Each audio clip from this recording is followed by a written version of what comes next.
What's up, guys? It's KB. Make sure you subscribe to the Underground Sports Philadelphia YouTube channel. Click the bell icon down below so you don't miss a single video from us. And thanks for tuning in to another video from Underground Sports Philadelphia. Now let's get into it. Philadelphia, baby, you're going to love it. Best sports fans in the world. Actually, the worst, but that's what makes them the best. What is going on, everybody? Welcome into episode number 817 of Underground Sports Philadelphia, presented by the city of Vineland. It's your boy KB coming at you solo dolo. Had a pretty fun, entertaining weekend with a lot to talk about. As you can see, I'm rocking the Unrivaled shirt. Unrivaled was incredible. We are going to talk a lot about Unrivaled on this show. So stay tuned. If you know what Unrivaled is, hopefully you're tuning in. If you don't, hopefully it becomes for you what it has for me over the past couple of days, because I am all in on the Unrivaled just ethos and what it is. So much so that I've been like talking with our creators and being like, how do we cover women's basketball full-fledged? Because I'm in on Unrivaled big time. Make sure you guys are following us. We're going to talk Unrivaled. We're going to talk Eagles. A lot of Eagles news the past couple of days. We're going to talk Phils. We're going to talk Sixers. Maybe some Flyers in there too. Who knows? But it is February 1st. It's February 1st. And that means it is Underground Sports Philadelphia, Underground Industries anniversary month, which is exciting. Our anniversary is on Saturday. This coming Saturday. So a loaded week. Olympics are back this week. Light the Flame live stream on Friday is going to be a movie. Be sure to tune into that. I'll have more information on that as the show goes on, though. But make sure you guys are following us on the socials at Underground PHI across the board. That is our best way to keep up to date with everything we're doing, content we're putting out, all that good stuff is at Underground PHI across the board. Underground Sports PHI on Facebook. You can follow Underground Industries as well on social at The Underground Industries everywhere. And then on Twitter, it's at The U Industries. Follow me on Twitter at KBIZZL311, KBIZZLE11 on Instagram and Threads. Subscribe to the pod, Apple, Spotify, wherever you get your podcasts in audio form. Leave us a 5-star review, 5-star rating, and a comment on Spotify. It means the world when you subscribe. So please subscribe. Again, we're still one follower on Spotify away from a big milestone. Starting with next Monday's episode is when Spotify video will be available for this show. Still working on the intro for everything, but I am making sure that it is in tip-top shape. So Spotify video coming on next Monday's episode. So be ready for that. I'm excited for it. And of course, guys, subscribe to the Underground Sports Philadelphia YouTube channel, youtube.com/@UndergroundSportsPhiladelphia. That is where you get full video episodes of this show twice a week, full video episodes of all of our shows on the network, whether it's in the collabs tab or it is one of our original 6 shows. It is on that YouTube channel. We are at 1,245 subscribers. Some of you dirty dogs have unsubscribed. What is that? What is that about? What is that about? Come on, guys. Let's not unsubscribe. We are trying to take this thing to the moon, so we need you guys to subscribe. 1,244 now. What are we doing? What are we doing, guys?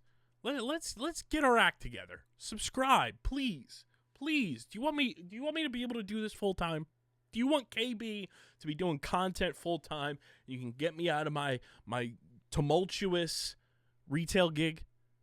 Then subscribe to the YouTube. youtube.com/@UndergroundSportsPhiladelphia. Leave a like on the video, drop a comment in the comment section, and smash that bell icon so you know whenever new videos go live. Like I said, subscribe. And as you all know, this show is proudly presented by the City of Vineland, and the City of Vineland Municipal Calendar features city-organized, city-sponsored, and city-affiliated events that are of public interest. The calendar, which is now and has always been accessible at vinelandcity.org, is a good way for residents and visitors to build awareness, remain engaged with city government, and participate in local events. You can also follow the City of Vineland on their social media via Facebook, Instagram, LinkedIn, and YouTube pages. And through these tools, you can stay connected to the community and get important announcements about programs and services offered by the city, Vineland, New Jersey, where it's always growing season. And big thank you to Security 21 Security Systems and Paul J. Gillespie Incorporated for their continued support of this podcast.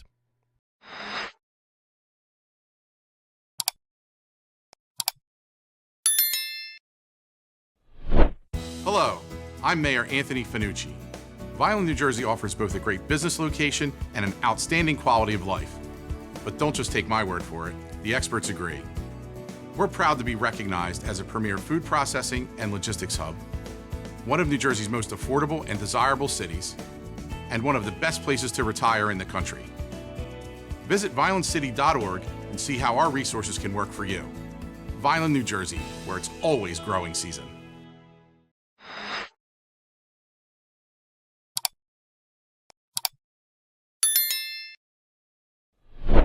Ladies and gentlemen, we are going to start today's episode talking about the Philadelphia Eagles. Last episode we had the awesome breaking news moment with Sean Mannion hired, and then pretty soon after, the Eagles go and hire pass game coordinator for the Birds. And listen, I'm excited. Josh Grizzard. The Grizzard of Oz, okay? He is coming to Philadelphia from the Tampa Bay Buccaneers.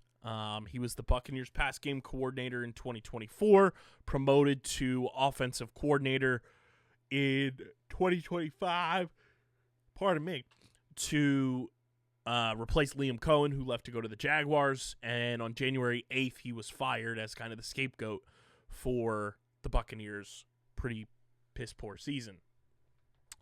He also worked in Miami as a quality control coach. And listen, looking at his route concepts and looking at, I'm going to pull up the Buccaneers route concepts. What is it? Next gen.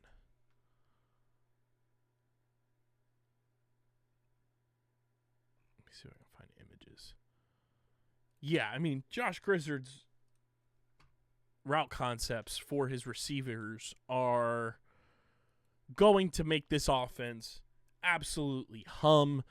They're different for every player. There's crossing routes, there's underneath routes, there's go routes for everyone in a multitude of different ways. And just looking at the route trees that he had running for tight end Cade Otton, for the route trees that he had running for Jalen McMillan, a slot receiver, Emeka Ibuka, Mike Evans. Like, there's so many different concepts that Grizzard is running. And you look at what the Packers did in 2025. This comes from Brendan Deeg on Twitter.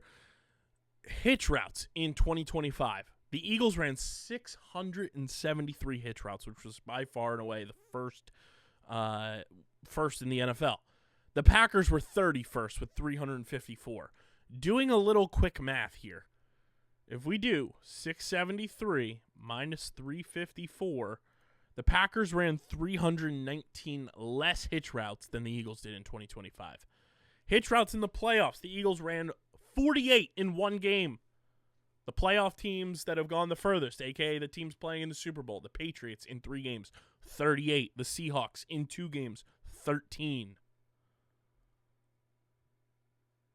It's insane how much more efficient and exciting and creative this Eagles offense is going to be with Mannion, with Grizzard, with this incredible group of players, all under Nick Sirianni, and not having Sirianni and friends running the offense.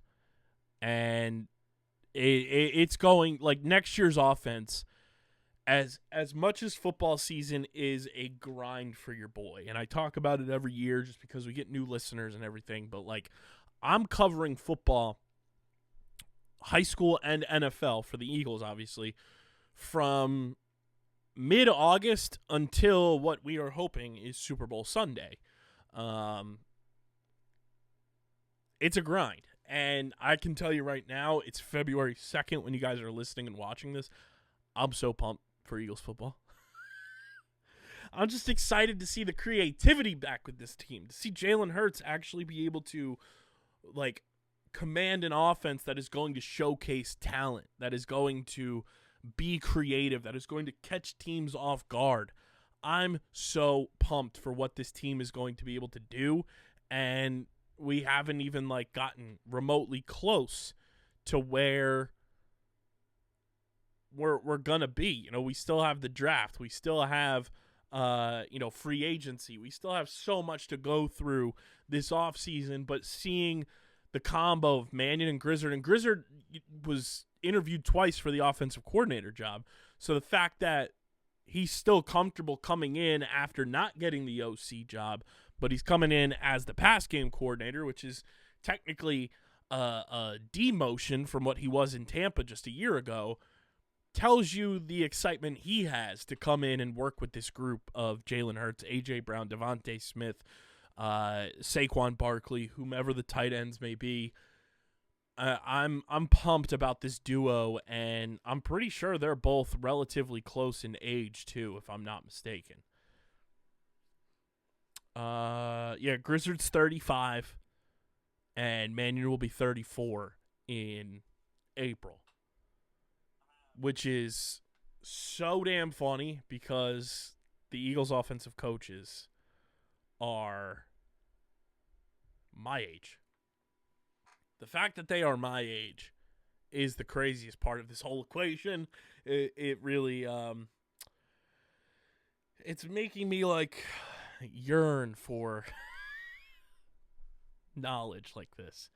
But yeah, I mean, Josh Grizzard, the Grizzard of Oz, is now the pass game coordinator for our Philadelphia Eagles.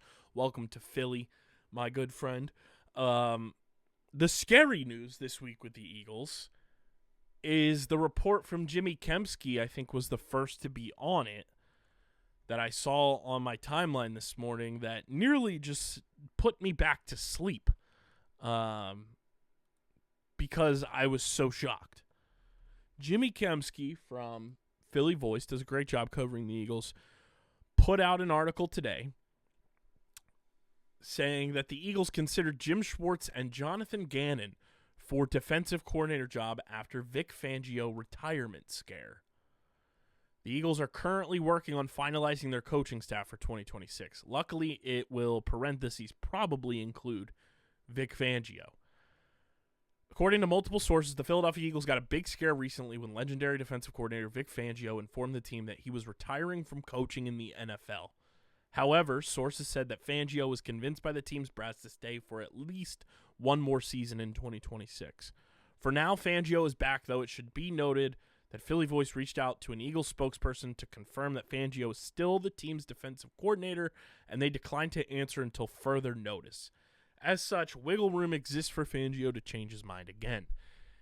In the interim, between Fangio's short-lived retirement and his for-now decision to return, a source said that the Eagles reached out to former Eagles defensive coordinator Jonathan Gannon to gauge his interest in returning to the team should Fangio retire. Gannon had been fired as the Arizona Cardinals head coach earlier this offseason, Rip Bozo, and he ultimately was hired by the Green Bay Packers to be their new defensive coordinator. The Eagles were also at least planning to check on the availability of disgruntled Cleveland Browns defensive coordinator Jim Schwartz, who, like Gannon, was also formerly the Eagles defensive coordinator and who was also reportedly unhappy about being passed over for the Browns' previously open head coaching job. It was revealed by NFL Network's Mike Garafolo on Anthony Gargano's show on PHLY that Fangio nearly retired after the Eagles won the Super Bowl last year. And then Jimmy goes on to say, Eagles fans are used to this, of course. There was an annual retire or not decision for the last few years of Jason Kelsey's career, and there will probably be the same for Fangio until he finally decides to call it a career. This came out of nowhere. And the fact that, and I'm not blaming Christian Parker here, but the fact that this was on the table for the Eagles And Vic had thought about retiring after last year and not coming back this year is kind of crazy because it never felt that way. It felt like Vic was coming here and was just going to coach until, whenever. But the fact that this is now on the table, Christian Parker is now in Dallas, and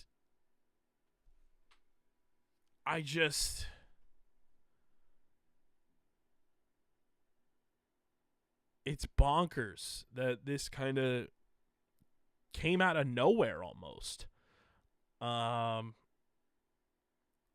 Like Vic retired and then unretired.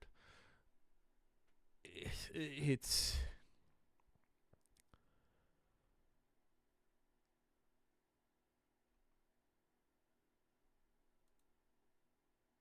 So Jeff McClain, I didn't see this. Jeff McClain put a quote tweet on Kemsky's article and said, Vic Fangio has been talking about retirement since before the end of the season, but the Eagles had yet to receive a final decision either way as of recently.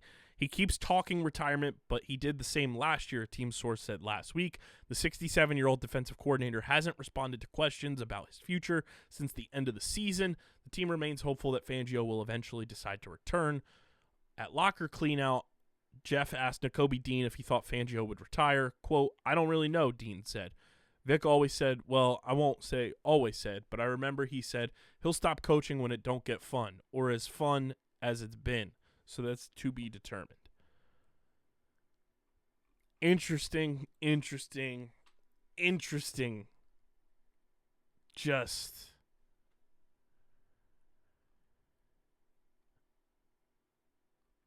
it would be brutal if the Eagles lost Vic Fangio to retirement, like, to put it lightly.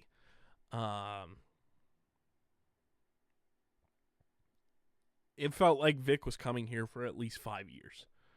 I know he's 67, so he was 66 last year. Like, it felt like he was going to come here for like 5 years and then boom, c'est la vie, try to win like multiple Super Bowls.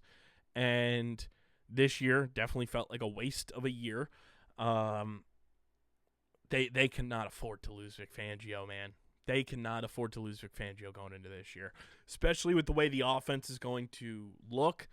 You need that stalwart defense that you had in 2025 to be back and humming, and that gives you the best opportunity to win a Super Bowl. And then maybe Vic goes out, nice little swan song and calls it a career, but it would be devastating for this team to lose Vic Fangio. And it just feels like a report that kind of came out of nowhere. Like, you always knew in the back of your mind this was Fangio's retirement job, but it didn't feel like it would be so soon. It felt like Vic was like having a great time coaching, and like this defense this year was awesome. And I guess like the little drop that Schefter was throwing out there on 97.5 was talking about this.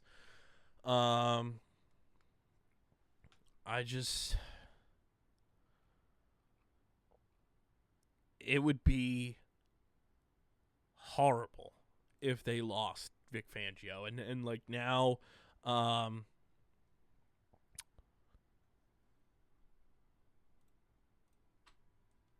Jonathan Cannon's in Green Bay, obviously, but,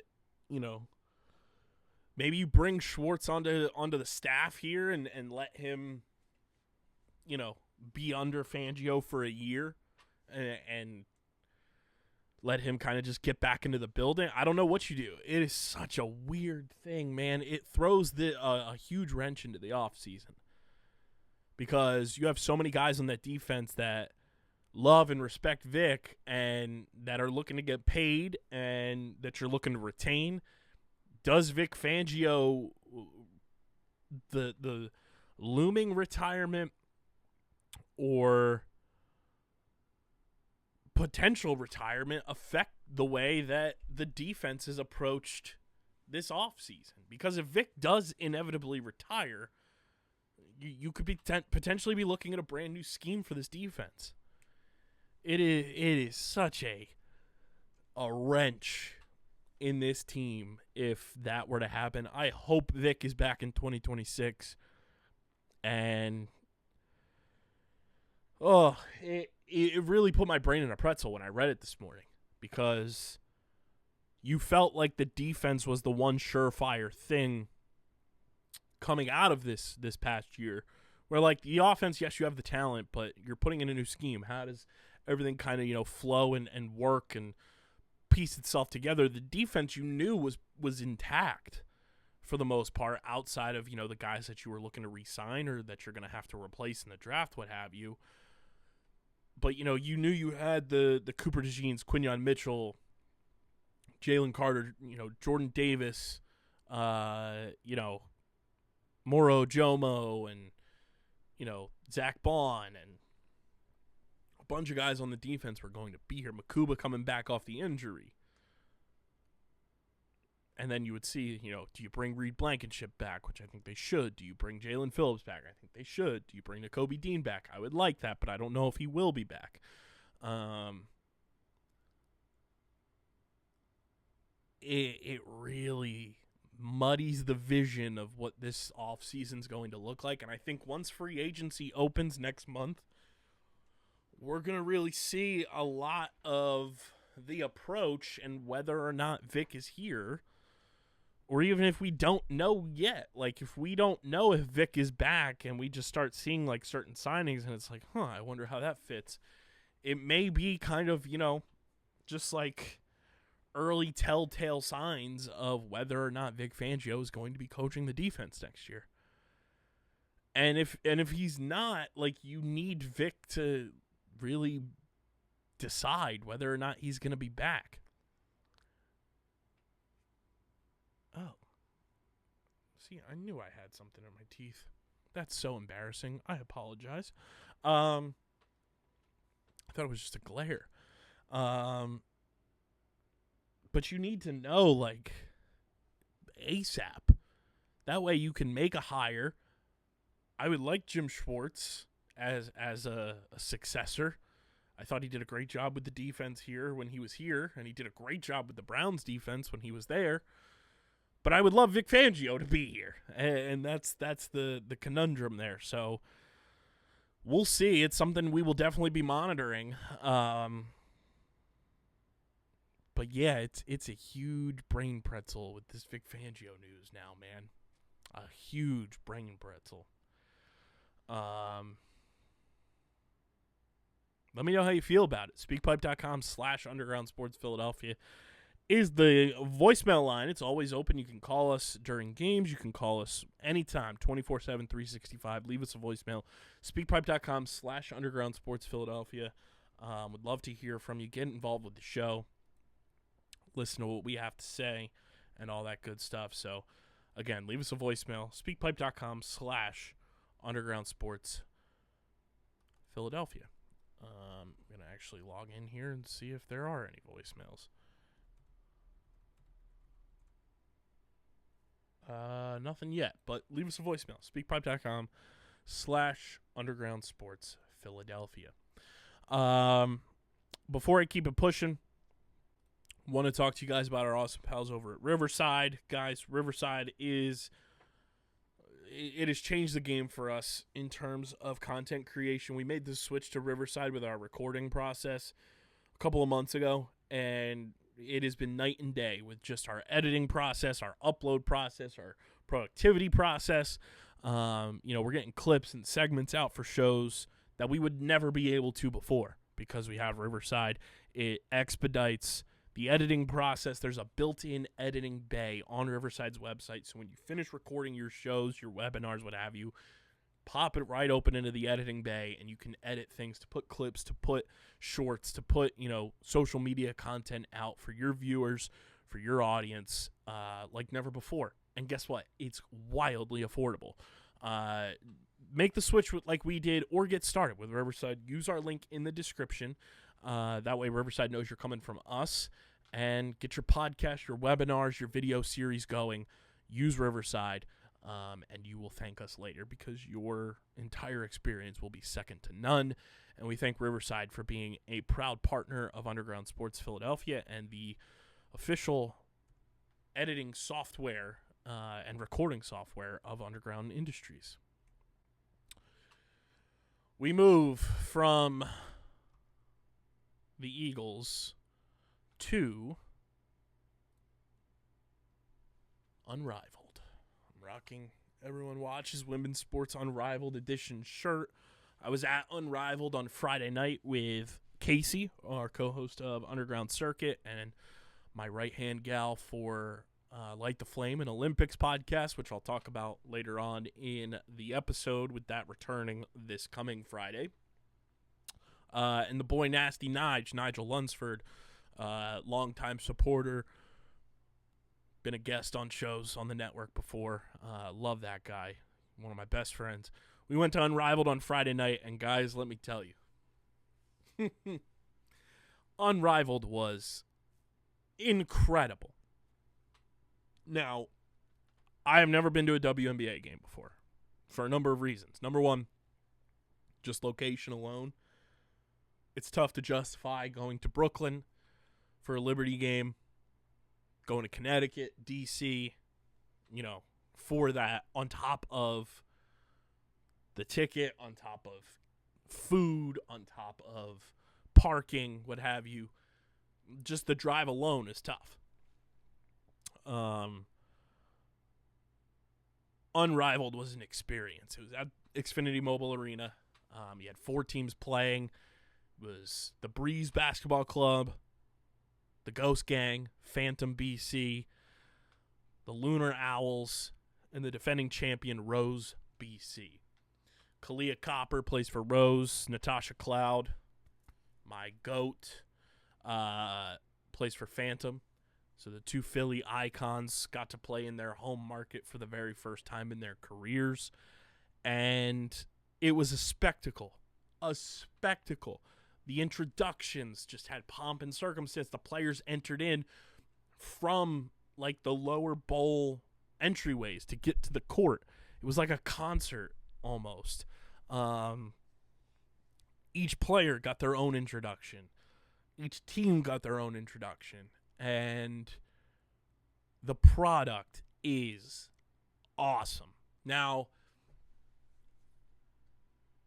it's always interesting for me when it comes to newer sports leagues, because I got in on the ground floor running with the PLL, and I'm so grateful for that, and being able to take in the PLL product and watching it grow has been nothing short of amazing and such a privilege for me. And I always look at sports leagues almost through that lens, where it's like, is this going to work the way the PLL did? And there's a number of leagues that I've watched, and I'm like, yeah, I'm in on this. I think the TGL is a very cool concept, with the golf simulator stuff down in Florida with the PGA Tour players. And they all have teams and everything. I think it's a really cool concept. Unrivaled in its second season now. It started last year. Brianna Stewart and Nafisa Collier started Unrivaled in an effort to make it so that players can obviously play year-round, because the WNBA season goes from like May to October. But then you have a lot of WNBA stars go overseas to play in their off-season so that they can play basketball year-round and make a living playing the sport that they love and that they are wildly talented at.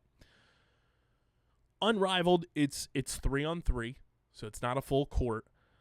But man, the energy, the athleticism, the skill, the care that those players have for playing in a league like this was incredible. And I think it all sparks from the fans. The fan base of Unrivaled, I was floored. I'm pulling up to the arena thinking like it's going to be any typical, type of game. The traffic to get into Xfinity Mobile Arena's parking lot was crazy. And I'm not bashing it. It was just such a shock that, like, to get, like, you would think, like, I was going to, like, a Bad Bunny concert with how packed the traffic was. And then you park, and trying to find parking was crazy. And then you get in, and the merch line is wrapped around everything. The concourse is flooded. But then you get to the seats, and you think, oh, everyone's on the concourse. No.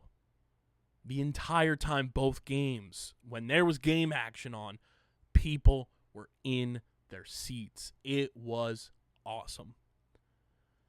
It broke a record for attendance for regular season women's basketball, professional basketball, and it broke a record for Xfinity Mobile Arena attendance for an event. Over 21,000 people in attendance. 21,490 fans. First women's professional basketball games played in Philadelphia since 1998. Breaking attendance records in Philadelphia is nothing to sneeze at. Like, that is awesome. Like, it blew me away. And the games were so competitive. And I love the concepts.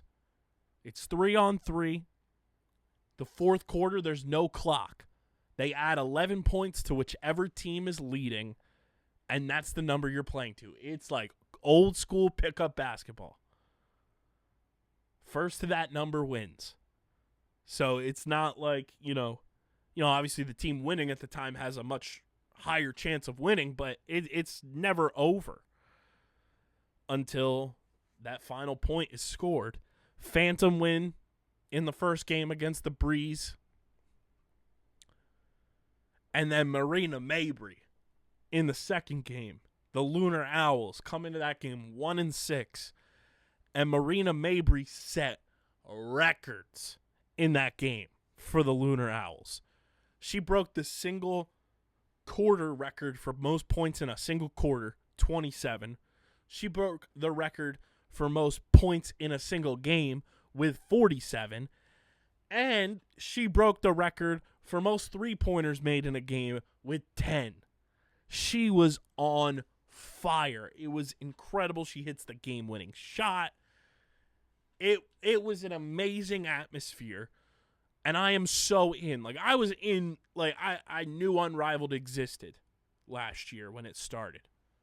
And I liked the Phantom branding. Like, neon green, black. It's a ghost. I'm a Halloween baby. Like, I'm all in on the Ghost Gang. And Natasha Cloud plays for the Ghost Gang. Kelsey Plum plays for the Ghost Gang. I'm in. Watching it in person, though, was so much fun. And I know Philly's getting a WNBA team in 2030. It'll start in 2031. I was talking to a number of people at this company and said, we may be starting to cover women's basketball full-fledged. I don't know when. I don't know if it'll be before this Unrivaled season is over. I don't know if it'll start with March Madness. I don't know if it'll start with the WNBA season. But I was looking at it, and just the fan base is what got me. We posted a video of introductions of the Breeze Basketball Club on TikTok, and it's gone viral on the Underground Industries TikTok. Now, when I say it's gone viral, it has over 25,000 views last I checked on an account that has like 40 some odd followers. Okay, that's viral to me. And it's gained followers since we have posted said video. Like, it has been a source of follower growth. We're up to 45 followers now on that account. And that video is at 34.4K. The other one's close to 1,000, 1,200, 762 because we had to re-upload because for some reason TikTok uploaded it without sound. The Rose Basketball Club shared our video on their Instagram story and liked our video. They seem like a very for the fans type league. You see the turn. There were people not even close to Philly at Unrivaled Philly. There were people from Arkansas, Michigan, Chicago, California, like all over, flew in for the games. Unrivaled is going to be something big, and I am so in on this product. I love the WNBA too. Like, I watch the WNBA. I'm so in on Unrivaled. Unrivaled is spectacular, and I think the Philly tour stop showed why Unrivaled is something that's going to change the game for women's basketball.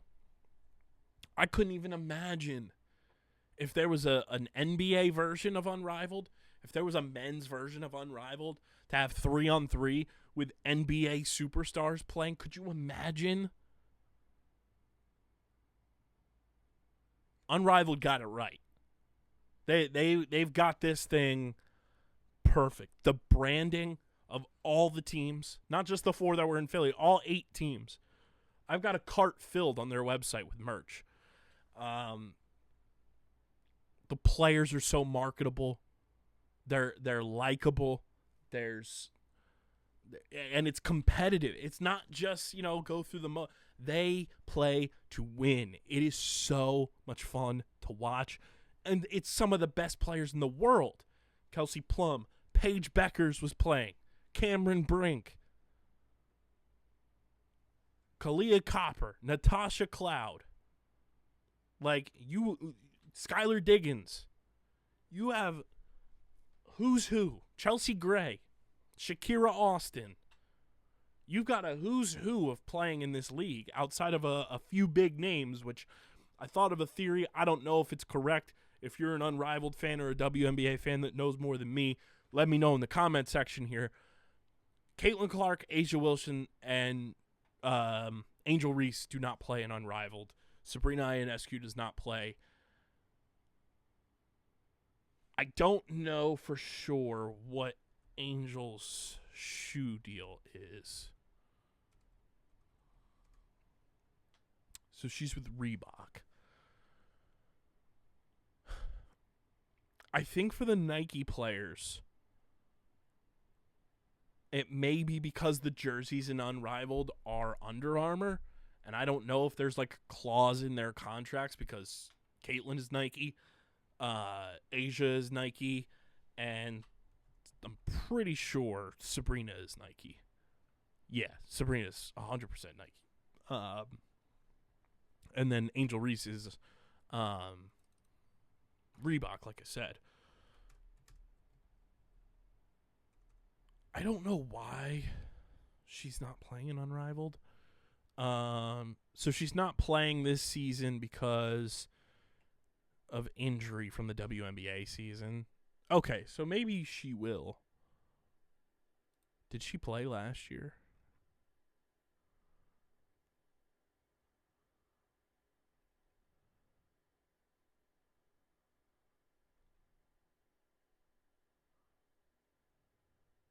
Yeah, so, Nafisa was out because she was having the surgery on her ankles.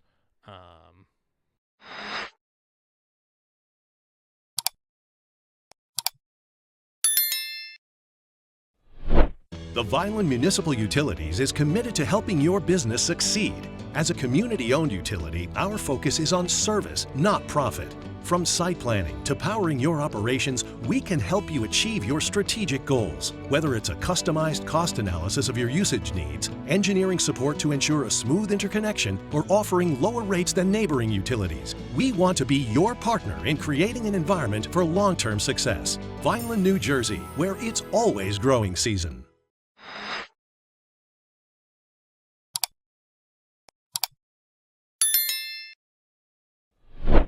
Yeah, I guess just because of her injury, she's not playing.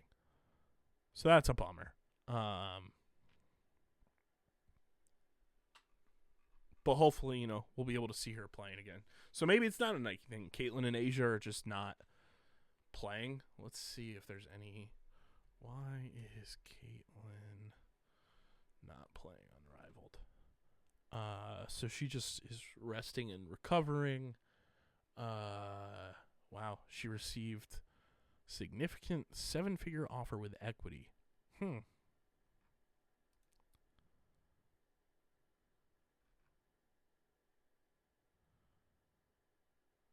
Interesting.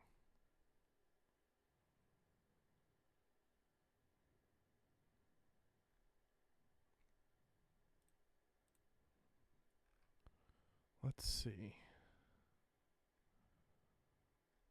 She's not playing Unrivaled in the second season.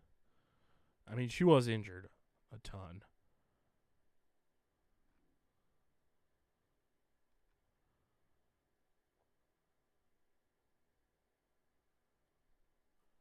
But yeah, I mean, I would like to see Caitlin and Asia. I mean, those are two that like don't necessarily have to play. But it would be awesome to see them play. And I mean, the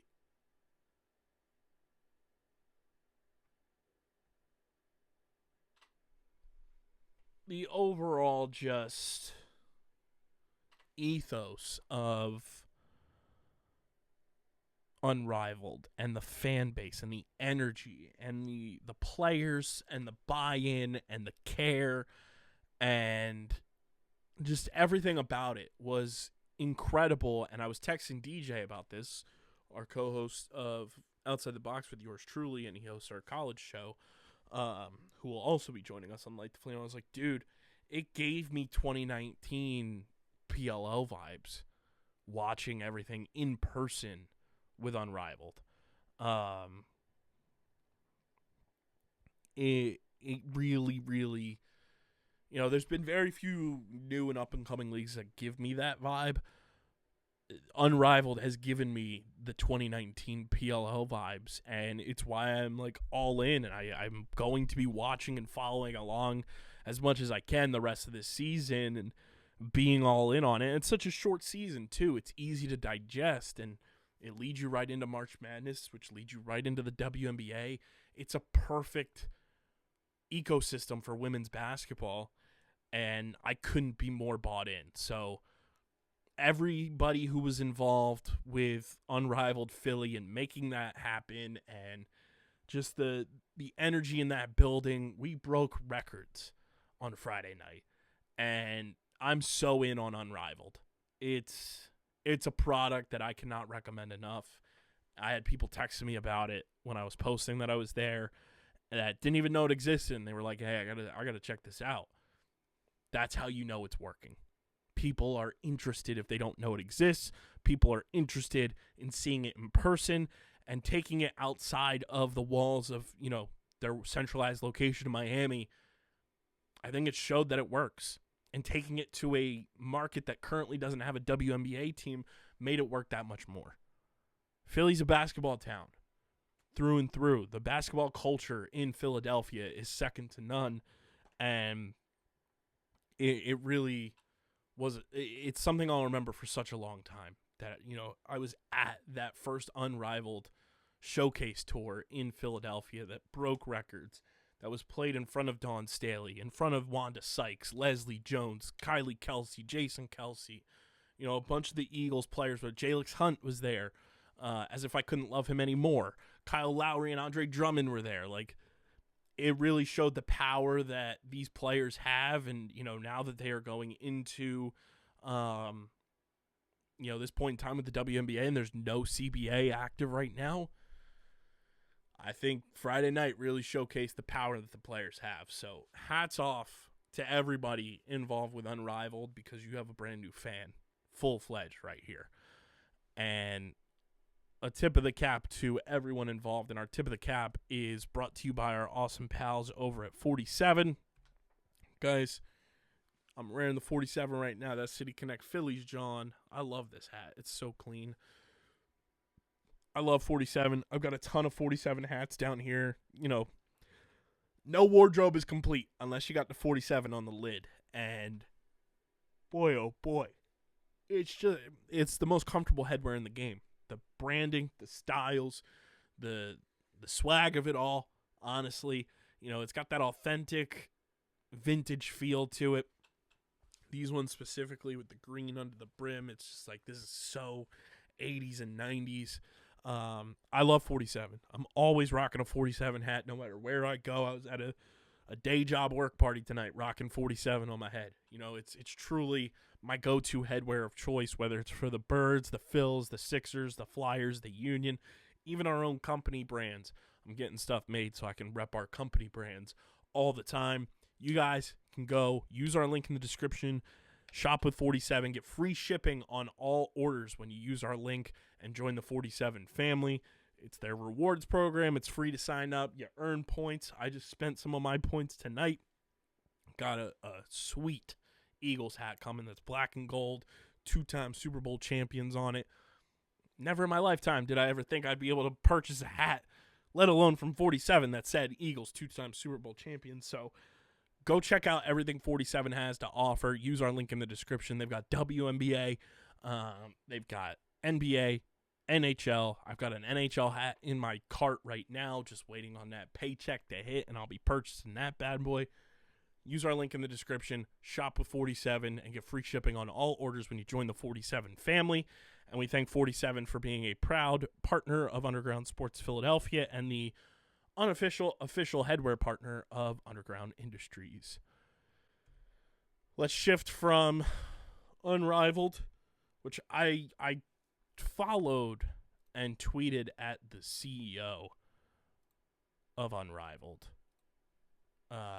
Alex Basil. Please come on the show. Alex Basil, I would love to have you on the show. Talk about Unrivaled. Seems like an incredible dude. Yeah, I need him on the show. I mean, I'm just so in on Unrivaled. It's crazy. But yeah, moving to the NBA, the big news for the Sixers, Paul George has been suspended for 25 games.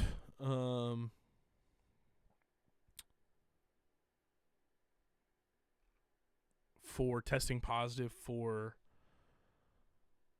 a banned substance. 25 games for violating the league's anti-drug policy. There's a story out there, and I'm not judging one way or another. Paul George allegedly,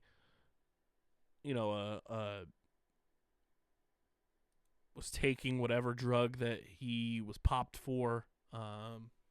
He put a statement out that it's improper medication to combat mental health, is what he stated in a statement to ESPN.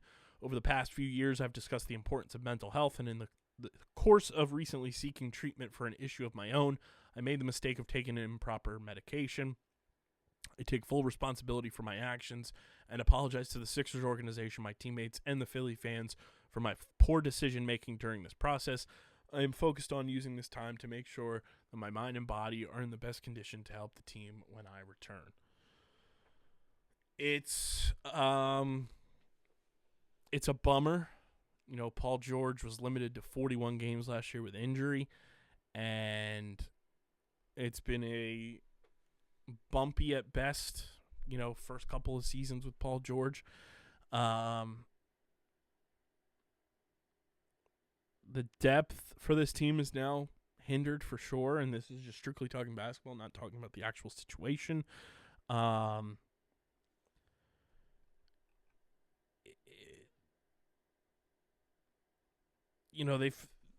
They've played 20 games without Paul George this year. Dominic Barlow has played really well. Trendon Watford and Jabari Walker played pretty well as well. But you're in that 6th seed, and there's a lot that goes into everything now with Paul George and the suspension and what it means for the Sixers at the trade deadline. The Sixers are now going to save more than $5 million in luxury tax payments as part of the suspension, leaving the team a little over $1 million over the threshold and making it easier for them to dip out of the tax this week without harming the roster. Which, Embiid told reporters it's impossible to replace Paul George as the Sixers prepare to make a playoff push. I know people have mixed feelings about what he brings to the table. You can't replace it. He does everything for us. Defensively, probably our best perimeter defender. Offensively, can play so many roles, knock down shots, post-up creation, playmaking. It's tough. It's going to change, I think, the complete trajectory of what this trade deadline is going to look like for the Sixers. Pardon my yawn. It's going to change the whole outlook, I think, for what to expect come the deadline, which is on Thursday.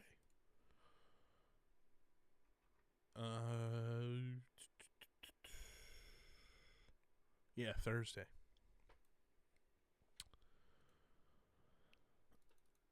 So I mean, I don't know what to expect now from the Sixers at the deadline. I'm gonna try to get Erin Grugan on this week if she can fit us in her schedule. Obviously, everything she's got going on at Liberty Ballers, but see if we can navigate this trade deadline to the best of our ability with this news now that Paul George is suspended, because it does put a huge wrench in what this team's going to be able to accomplish and what they're going to have to,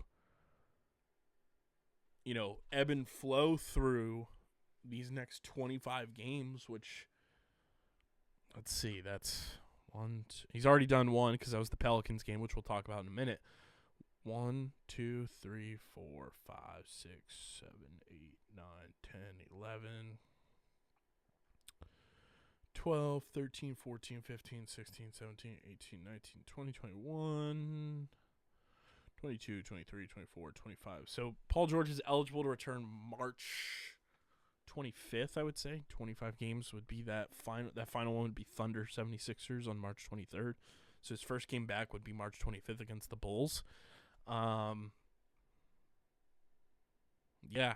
it's tough, and now the Sixers go on this West Coast road trip for 5 games without Paul George, where you got to play the Clippers, the Warriors, Lakers, Suns, and Trailblazers.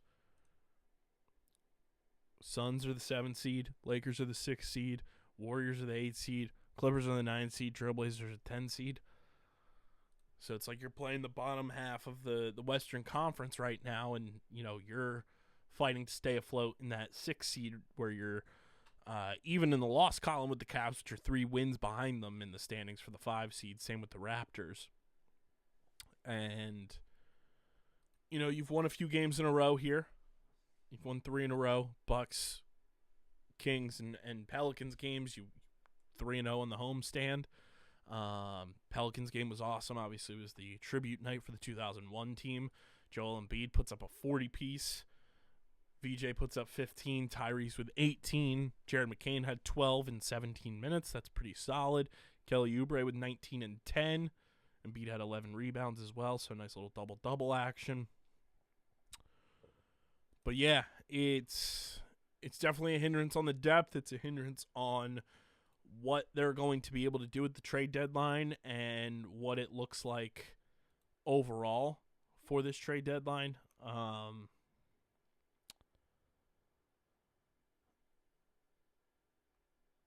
I don't know. I don't know what they do, now that this comes through, because you make a trade, you don't really shift the roster all that much, but then when Paul George comes back, how does that affect the roster? Who's kind of the odd man out? Who's the low man on the totem pole? It really shakes things up to be an interesting aspect of what's to come for this team.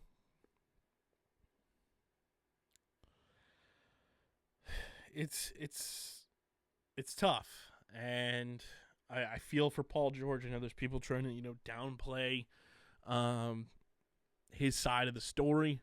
I don't know, man. I'm never gonna question dudes that get caught for the anti-drug or the PED stuff. Jose Alvarado was fucking taking Ozempic or something along those lines, and people wanted to burn him at the stake because he got suspended.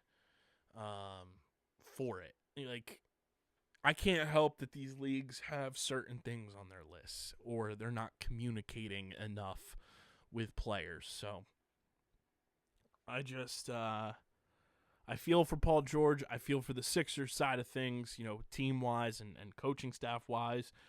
And we'll see what they do, at the deadline coming up on Thursday, how they navigate these next 25 games going into late March without Paul George.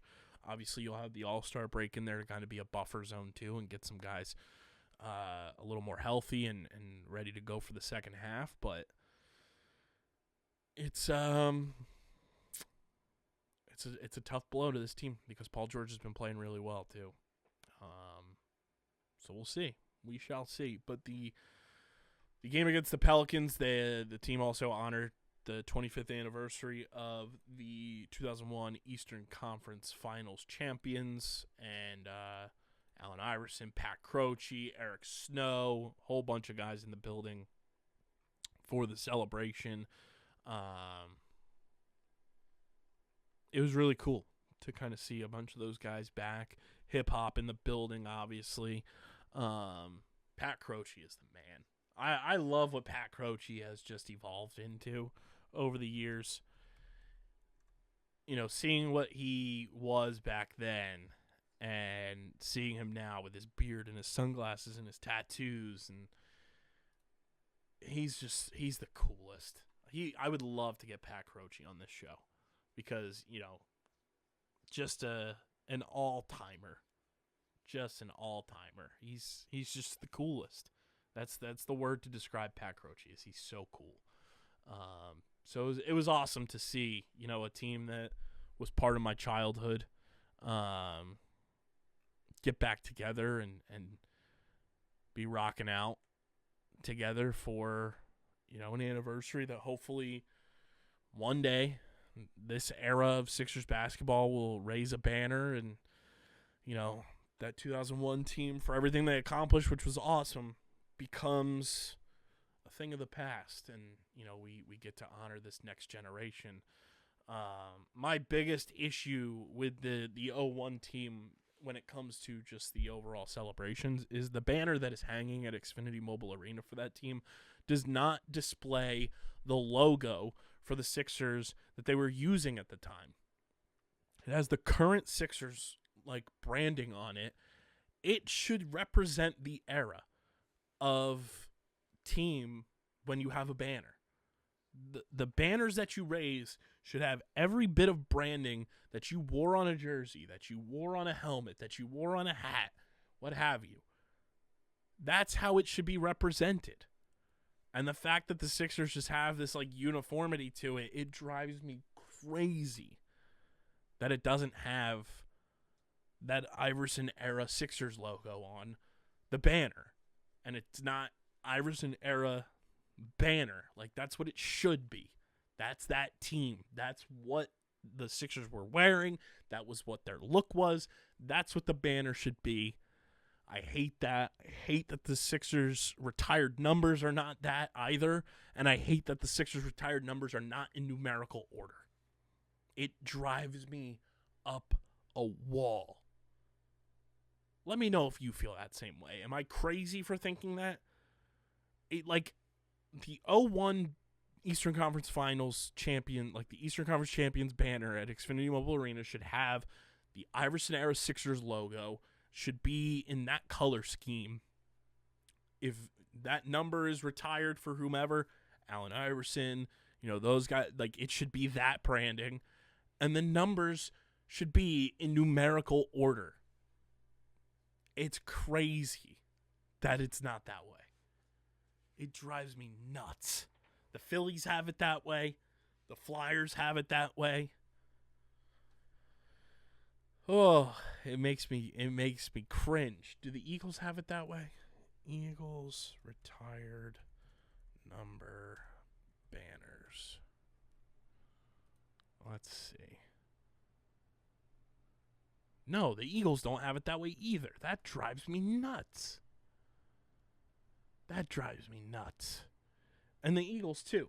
The Eagles banner should be the way that the eagle that you wore should be the logo that is displayed on your retired banner. That drives me crazy. Ugh. That drives me nuts. I can't believe that. It drives me even crazier with the Sixers because it's right in front of you. The Flyers is that way, and drives me nuts. Drives me nuts. But anyway, we move. Sixers talk there. It's gonna make you all want to crack open an ice cold Kenwood Beer, the official beer partner of Underground Sports Philadelphia. It's a refreshing light beer, just 4.1% ABV, 120 calories, just 8 grams of carbs. You guys can go to kenwoodbeer.com, use the Kenny Finder to see who's got Kenwood Beer on tap in the Philadelphia, New Jersey, Pittsburgh, Maryland, Delaware areas. Philadelphia, New Jersey, Pittsburgh, Maryland, Delaware areas. You can also find Kenwood Beer at your local liquor stores in those markets. Again, that's kenwoodbeer.com. Must be 21 or older to do so. And as always, guys, please drink responsibly. Speaking of cracking open an ice-cold Kenwood Beer, it feels like the Phillies offseason is done. Luis Ariz is going to the Giants on a 1-year, $12 million deal. Eugenio Suarez is going back to the Reds on a 1-year, $15 million deal. Harrison Bader is gone. He's going to the Giants on a 2-year, $20 million deal. I need to look up Eugenio Suarez. Because I swear, after he went to Detroit, this man has just bounced around from Cincinnati, Seattle, Arizona, Seattle, back to Cincinnati. Like, he was with the Tigers for 1 season. He got called up on June 7th. He played in 85 games. And then he was traded to the Reds. So, like, he barely played for the Tigers. This man just bounces to 3 markets. I can't believe that he's going to the Reds. I can't believe Ariz is going to the Giants. And I think Luis Ariz is wildly overrated. But it feels like the Phillies offseason is over.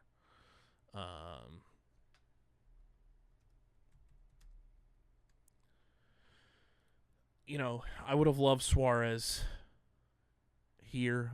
Ariz, I wouldn't have been all that thrilled about, but it has been a strange Phillies offseason. They signed Dylan Moore to a minor league deal on January 30th. He spent his whole career with the Mariners until they released him in August, and he signed a minor league deal with the Rangers. Got called up after Corey Seager got put on IR, or on the injured list. I don't know. He hit .216 against lefties. Has a 12% walk rate, 28 home runs, and 819 career plate appearances. He does nothing for me.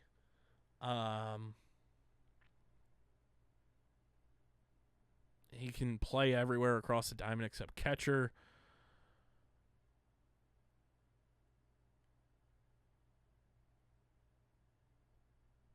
You know, you're going to have Sosa, Otto Kemp. You have Johan Rojas, Pedro Leon, Brian De La Cruz. It's such a disappointing offseason for the Phils. You know, you get Schwarber and JT back. You wildly overpaid for JT. You let Ranger go. You still haven't signed Luzardo to an extension. The whole Nick Castellanos drama is still going. You lost Harrison Bader.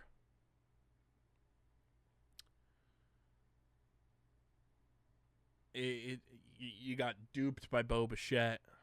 It has been a less than ideal Phillies offseason for a team coming off their second division title, improving on wins again.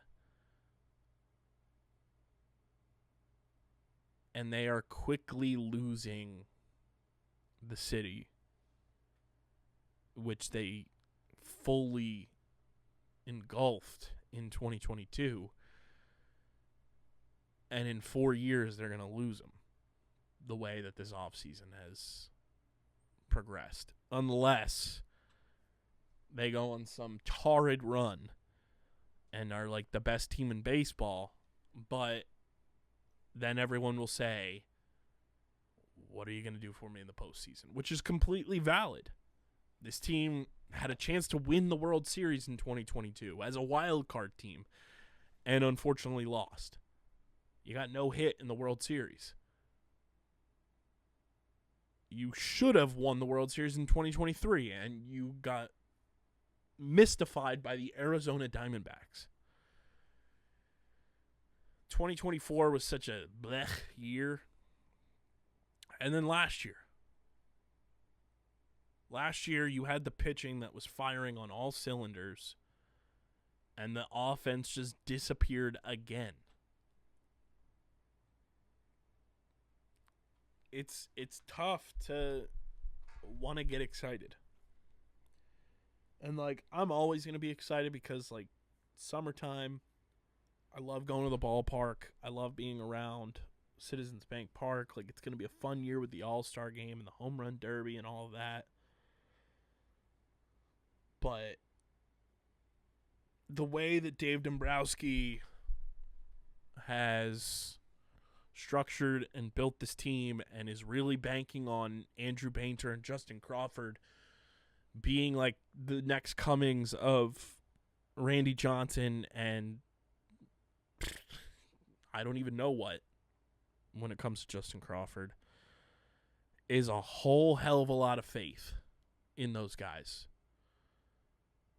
And I don't know. Like, the offseason's not over, obviously. Like, you still have a couple of weeks. You know, when do pitchers and catchers report? Pitchers and catchers report.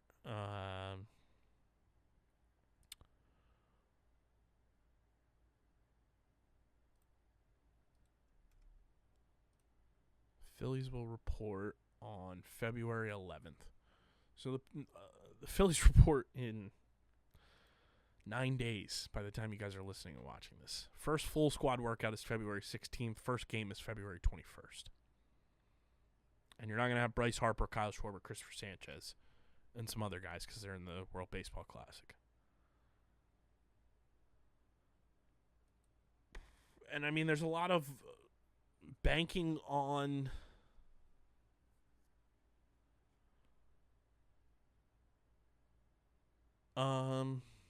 Zach Wheeler being right. And, like, you don't know what Zach Wheeler is going to be. You don't know when Zach Wheeler is going to be. So, like, that's another issue with this whole thing. And I don't know. You needed another signing of some magnitude that was going to, like, bring some excitement, whether it was Bader, an Eugenio Suarez, something, a pitcher at that. You know, you look at the free agent pitcher still out there. Bring me Zach Gallen. Bring Zach Gallen home. I know he's got the qualifying offer attached to him. I don't care. Bring Zach Gallen home. You know, Fromber's out there. I don't want Fromber. He just seems like a bad teammate. Reese Hoskins, bring him off the bench. I don't know. Michael Conforto, platoon him with Brandon Marsh.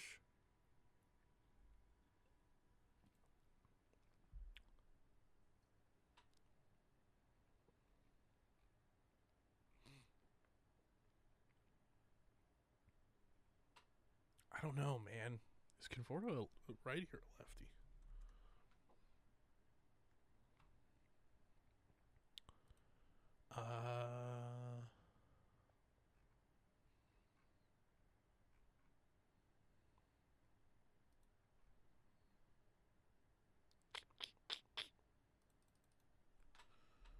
Michael Conforto.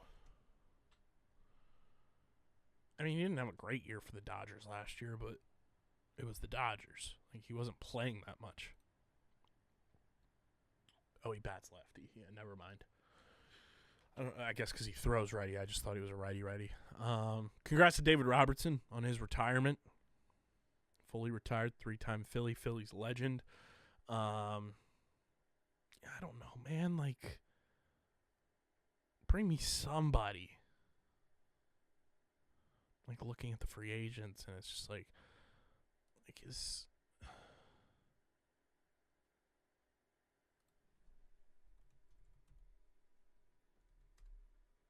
Like, he wasn't good last year, and he was hurt, but, like, Jesse Winker, he's a lefty, so, like, that hinders you.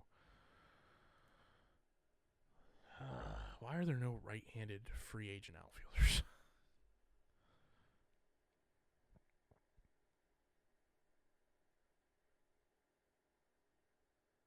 Like, I don't know, man. The Phillies need somebody. Just to, like, spice up the offseason. There's been little to no just excitement. Like, Miguel Andujar feels like a perfect fit. Dude hits .318 and he's still a free agent.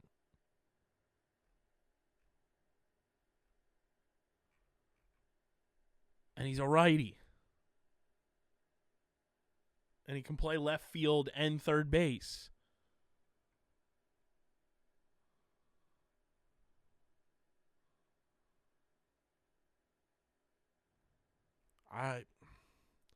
Can we get Miguel Andujar in a Phillies uniform? He's 30 years old. I would love that. Bring me Andujar. That's the guy. That's the guy the Phillies need to sign. I don't know what's got to get done to get it done, but go get it done. Go get it done. Miguel Andujar needs to be a Philly. Plain and simple. That will get people excited. I know it's not a huge name, but he's a guy that, like, fills in this lineup really well. Bring me Miguel Andujar, Dave. Please. We need some excitement about this baseball team, goddammit. Anyway, that is all I've got for you guys on this one. Make sure you're subscribed to the pod on Apple and Spotify. Follow us on the socials at Underground PHI. Everything's linked in the description. Please subscribe to the YouTube channel. Leave a like on the video. Click the bell icon so you know when new videos are available for your viewing pleasure. I know I've been slacking on the shorts, but they're going to be coming. Don't you worry. But please subscribe to the YouTube. It really, really means the world when you subscribe. So please subscribe to us on YouTube. Be a friend, tell a friend. Watch the shows when they drop. These episodes typically drop every Monday and Thursday at 6 a.m. So be a friend, tell a friend. And this show, guys, is proudly presented by the city of Vineland. And whether you're a company looking to expand, relocate, or you're a new business startup, selecting the right location is critical to your success. Vineland, New Jersey offers both an affordable business location and an excellent quality of life. The city's economic development department is a one-stop source for moving your project through the development and approval process, and their goal is to make this process as smooth as possible and to provide the fastest turnaround times in the region. If you're considering potential locations for your operation, contact the Vineland Economic Development Team at 856-794-4100. That's 856-794-4100. Vineland, New Jersey, where it's always growing season. And big thank you to Security 21 Security Systems and Paul J. Gillespie Incorporated for their continued support of this podcast. This has been episode number 817 of Underground Sports Philadelphia. I'm your boy KB. Thursday's episode, hopefully going to try to get Aaron Grugan on the show. Working on just some sort of guest for the show because running the solo man weave on this show can get kind of lonely. And I like being able to bounce ideas and talk to people on this show. Still going to work on that. And new streamer season hopefully this week. Breaking down a couple of movies and whatever the hell else is happening in the movie and TV show universe. New OTB college show will be dropping on Tuesday. New OTB on Friday. Underground Circuit, go check out their roundtable episode. And we got a lot of things coming. Plus pod anniversary this weekend. 8 years of doing this thing. So lots and lots and lots of stuff to talk about. But I will catch you guys on Thursday with a new episode. But until then, I'm getting that cup out of here. And I'm signing off. Peace.